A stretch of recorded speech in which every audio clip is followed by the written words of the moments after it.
Assalamu alaikum guys, I'm your host Amna Tariq and you're watching Desi TV USA. I welcome you in another special report, so let's dive into it. California Ethnic Media Services hosted briefing on voting tools and resources. Now let's get into the details. Ethnic Media Services and California Black Media presented the California Ethnic Media News Briefing, More Days, More Ways to Vote. This virtual event featured representatives from California Secretary of State's office who offered essential insights into key voting tools and resources for the public. The main purpose of the briefing provided information on Where's My Ballot registration and tracking tools for ballots, checking voter status, ensuring voter registration details were current, voter hotline and rights, access to voter right information and support, voting plan and options, strategies and options to facilitate the voting process. Moderator Regina Brown-Wilson, Executive Director of California Black Media and a prominent advocate for African American-owned media, led campaigns on voter awareness and public information. Speaker was Joe Kocurek, Deputy Secretary of State for Communications, bring extensive experience in public policy and communications, having served in multiple roles in the California State Assembly. This briefing provided an opportunity for communities to stay informed on voting resources and tools ahead of the upcoming elections. We are now showing you their videos. Welcome to today's news briefing, presented and co-hosted by Ethnic Media Services and California Black Media. You're on mute, so... I'm unmuted now, yes. Okay, great. Thank you so much, Sandy. Thanks for the introduction. Thanks everyone for being here. As you know, we're in a political environment where there's a lot of what about people that are out of state? For example, I have a college student in Miami who is registered to vote in California. What's the timeline for him? I mean, the USPS is so unpredictable that if he were to put it in the mail, as you outlined, I'm not sure it would get here on the 12th. Oh, that's the one thing I did mention is the track your ballot thing. So, I say, as long as it's received postmarked by the 5th and received by the 12th of November, it'll be counted. I guess what I'm saying, it may not make it on the 12th. That's true. Okay. Not because of his fault, but because the post office is so unreliable, unfortunately. You know, they generally are reliable. But you're right. This is okay. I won't get into that with you. Okay. Let me get back to you. Can you maybe put a specific question, and I'll take it back to her. We actually have people who deal with USPS on a daily basis. And so I can respond to, I think, a more specific question if you can provide it. Okay. But I have a And by the way, you can track your ballot at Where's My Ballot? .sos.ca.gov. And your son, who's, I guess, in college in another state, if he mails it and he wants to know where it is in the process, he can track it that way. And then, wherever he's registered to vote in, I assume it's at your residence, I guess. Right. He can check with the county elections official in case he gets concerned about it. Okay. But he can go on this tracking link and find out if there's nothing with his name on it, that means it hasn't yet arrived. Is that correct, Joe? Yeah, pretty much. Yeah.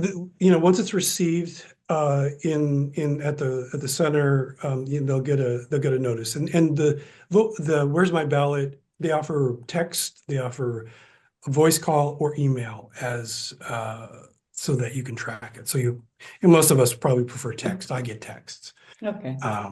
So the election results we hear on November 5th, let's say midnight or early the next day obviously don't include valid ballots that were postmarked on the 5th, but won't be counted until the 12th?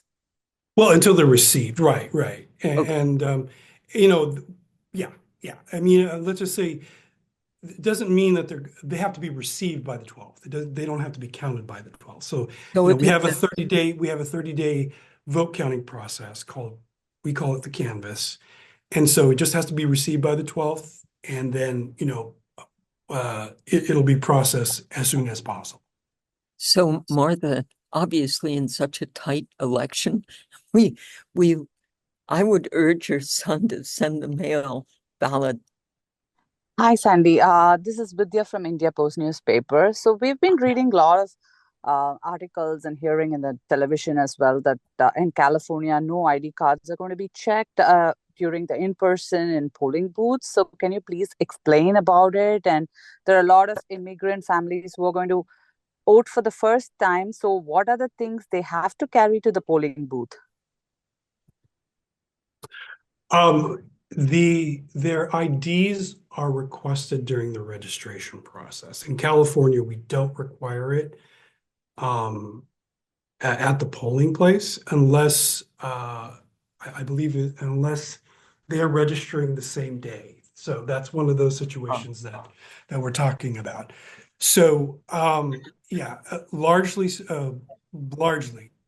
we as a state, we do not and have not required IDs at the polls. But again, when during the registration process, we require IDs, request IDs. We cross-check that with information that we have at state and federal agencies to ensure eligibility of the voter. Excuse me.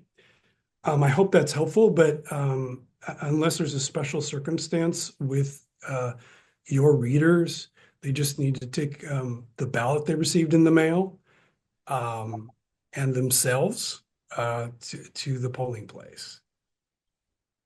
Hey, Regina, I know you have to drop off early, and I just want to ask, do you have a question you want to ask Joe? No. I think the biggest thing is, Joe, I don't know, if, I know that we're seeing, I just got some notes, and I'm seeing more and more information being shared by the local voter registrars. Yeah. So, I know that you guys will be working on complementing some of those, some of that messaging, but is there anything that you really like, anything else anybody else wants to say? I know that I do have to drop off early, so I'm sorry about that, but anything else that you want to, really like share with reporters and the media so that whenever they are writing about this, you know, they're able to they just know where to go. I mean, I feel like I have access, but I know that this briefing is really to make sure that the media knows that they have access to the Secretary of State's office and has a place of truth. And Joe has been very open to making sure that everyone is able to get their questions answered when they need them. So, Right. Yeah. So go ahead. Go ahead, Joe. I was We just going. several more questions I want to get in before the half hour. So Gotcha. Go ahead.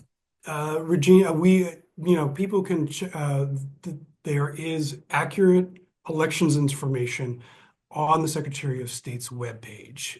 You can just go to. Hello, my name is Solomon Smith. I'm a freelance reporter. Regina's familiar with me. I haven't seen her in a while, but I will contact you. My question is that there's a lot of with the recent changes in the way the Postal Service is operated, there's a lot of problems that have started in the Midwest, and a lot of people are concerned about those types of problems here. So can you explain a little bit about the timeline as for how the reporting will be, how the votes will be collected, processed, reported, tallied? Like there's a timeline that's confusing to people. Like some people think they can only vote on one day, and some people there's a lot of misinformation telling people that the voting will be collected the next day, or that online voting will only be collected certain days. Can you explain a little bit? Can you give us a little bit of those key timelines so that it's clear?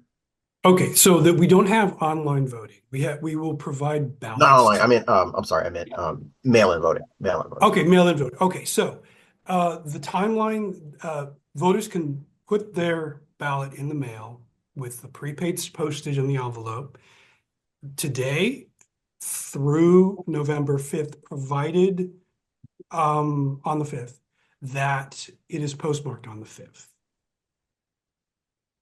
Hi, good morning.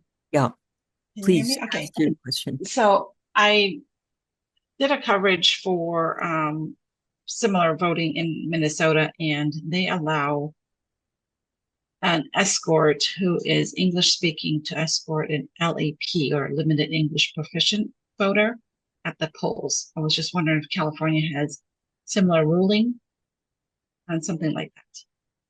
Thank you. Sandy, would you mind repeating the question? It's a language access question.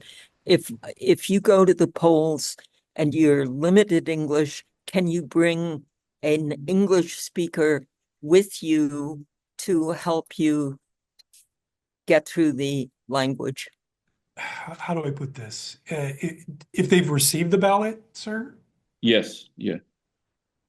And they want to go to the polls instead? Yeah. Yes. Yes, they can do that. If they can bring their ballot, they can, they can bring, if they can bring their ballot and just, they can drop it off at a vote center, at a polling place, at a drop box, if that's their preference. Right. You don't have to mail. Most people do. We give everybody the option to do, but some people like to take things directly to a physical place. They like to see it dropped in that box. Okay. Thank you. I'm going to thank Joe for your time. Thanks so much, Joe Kocurek. And thank you above all to our media and interpreters. Thank you for asking such great questions and for being engaged. And let's wish each other as much support as possible in getting encouraging information, encouraging our audiences to vote on November 5th. Thank you very much. And Thank you so much for watching. You were watching Desi TV USA. Do like, subscribe, and share. Allah